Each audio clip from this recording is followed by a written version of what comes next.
Whether we belong to an established supplication tradition, a funky way of saying organised religion, or not, we all benefit from prayer, as it is an opportunity for us to connect with and nourish the interior of our being.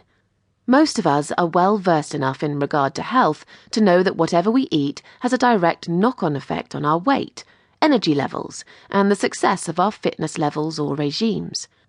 The same is true of our spiritual condition, or what medieval writers called the inner man.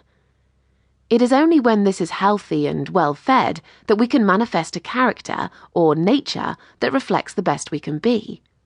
But when you pray, go into your room, close the door, and pray to your Father, who is unseen.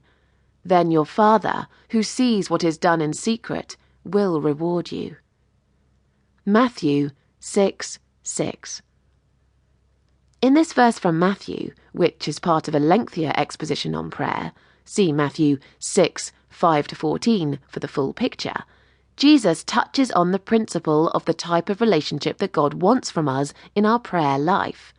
First of all, he suggests that we go into a room, in solitude. This is so that there are no distractions of noise or of people. Not long ago, I attended a friend's church's Easter service and was reminded that church is not always the ideal place for quiet prayer. There were just too many gorgeous men in the congregation.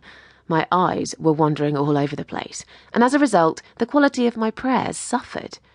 With the exception of one from-the-heart exaltation to the Lord for the wonders of his male creation, I decided that in future I would only attend their socials. But on a serious note, the objective of prayer is to connect to God, our Father in heaven, who is unseen. Most of our interaction in life involves using the 5 senses. We see paintings, listen to music, hold loved ones, taste food, smell flowers. Yet in prayer, we are called to go beyond the confines of our everyday human senses.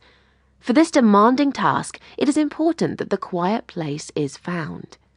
The second portion of the verse talks about secrecy. Again, this might seem a little random. People often ask their friends to pray for them. We share our innermost trials and tribulations with others, so why should we keep our prayer life secret? Well, 2 reasons. First, prayer is not for show. It is not so that we can tell other people how hardcore holy we are, that we are world champions of prayer. It is about connecting to God and to the Spirit that resides in all of us, that is a reflection of Him. Prayer is about you and God together, conversing, sharing, celebrating, and commiserating. Second, we will never be 100% honest in our prayer life if we feel we have to recount every in and out of it to another person. We all have filters, and even when we talk to those closest to us, there are things we hold back on. However, you are called to not hold back on God, as He created you and calls you to trust Him. What's more, once you have reached this intimate place with Him, God can begin to bless every area of your life. Quite an exciting prospect. So when you get a chance, get out the candles, switch off the phone, and have a chat with the person who knows the answers to all the questions you ever have asked, want to ask, and will ask. A former malcontent responds. If what I have just said seems a little trite, doesn't quite assuage your frustrations and makes you feel angry, I understand. Disappointment, despondency, and on a deeper level, despair are hard to reconcile. Sometimes it seems too difficult to pray, too painful to talk to God, to see Him as a friend and an active party in our life. It feels like nothing ever changes anyway. But I have a challenge to those in that particular space.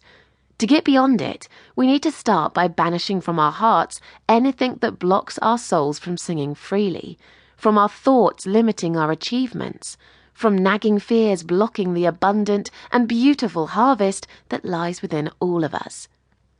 But the fruit of the Spirit is love, joy, peace, patience, kindness, goodness, faithfulness, gentleness, and self-control. Galatians 5:22-23.